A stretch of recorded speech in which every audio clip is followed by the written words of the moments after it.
3 साल पहले मोदी समाज पर विवादित टिप्पणी कर फंसे राहुल गांधी आज सूरत के चीफ कोर्ट में हाजिर रहे थे। उन्होंने अपना फर्दर स्टेटमेंट दर्ज कराया है। क्या है पूरा मामला और स्टेटमेंट में क्या है, आइए हम राहुल गांधी के वकील से जानते हैं। फिरोज भाई, क्या था पूरा मामला, कब से हियरिंग शुरू हुई, किन मुद्दों पर चर्चा हुई है कोर्ट में? आज नामदार कोर्ट के अंदर केस खत्म हो गया और क्लोजिंग देने के बाद ये एफएस के स्टेज पे काम रखा गया था और एफएस के स्टेज पे 21 को कुछ सवाल किए जाते और उसका 21 जवाब देते।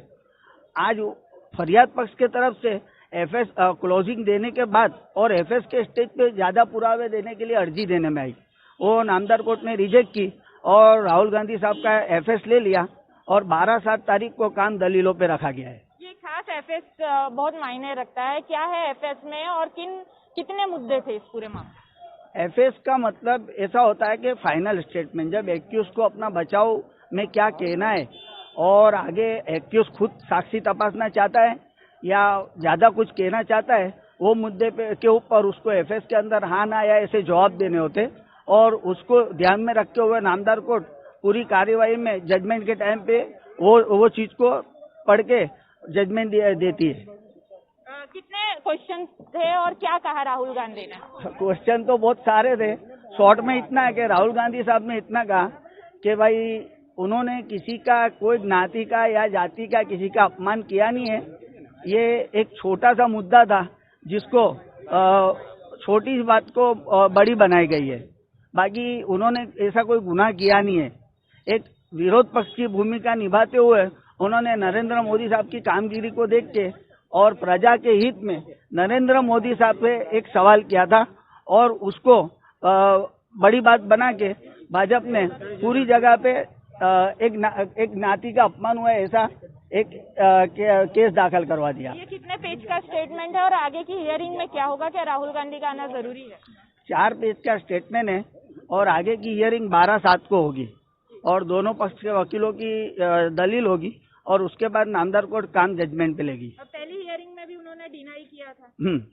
वो तो शुरुआत से ही बोल रहे हैं कि भाई ये गुनाह किया ही नहीं है, खोटा आक्षेप है। बिल्कुल, जिस तरीके से आज चीफ कोर्ट में राहुल गांधी हाजिर रहे और उन्होंने अपना फाइनल स्टेटमेंट दिया है पूरे मामले में। 4 पेज का ये पूरा स्टेटमेंट है, लगभग 15 जितने सवाल थे, उन सभी सवालों का फर्दर स्टेटमेंट में जवाब देते हुए उन्होंने सभी आरोपों को खारिज कर दिया है। उन्होंने अपने स्टेटमेंट में बताया है कि उन्होंने किसी भी समाज को आहत हो ऐसा स्टेटमेंट नहीं दिया है चुनाव के रैली के दौरान, और उन्होंने साफ किया है कि एक विपक्ष के मजबूत विपक्ष के तौर पर उन्होंने जो भी कमेंट किया है वो प्रधानमंत्री को ध्यान में रखकर किया है, किसी समाज को लेकर नहीं किया है। राहुल गांधी मानहानि केस में जिस तरीके से आज राहुल गांधी हाजिर रहे उसमें मोदी समाज की तरफ से जो केस लड़ रहे हैं उनका क्या कहना है? सर, एक एप्लीकेशन जो आप द्वारा की गई थी वो भी रद्द हुई है, क्या थी वो एप्लीकेशन और उसके लिए अब किस तरह आगे की प्रोसीजर की जाएगी? देखो, इसमें ऐसा हुआ कि जब नीचे की अदालत ने हमारी एक एप्लीकेशन आगे खारिज कर दी तो ये एप्लीकेशन के खिलाफ हम हाईकोर्ट में गए हुए हैं। हाईकोर्ट में एप्लीकेशन पेंडिंग है।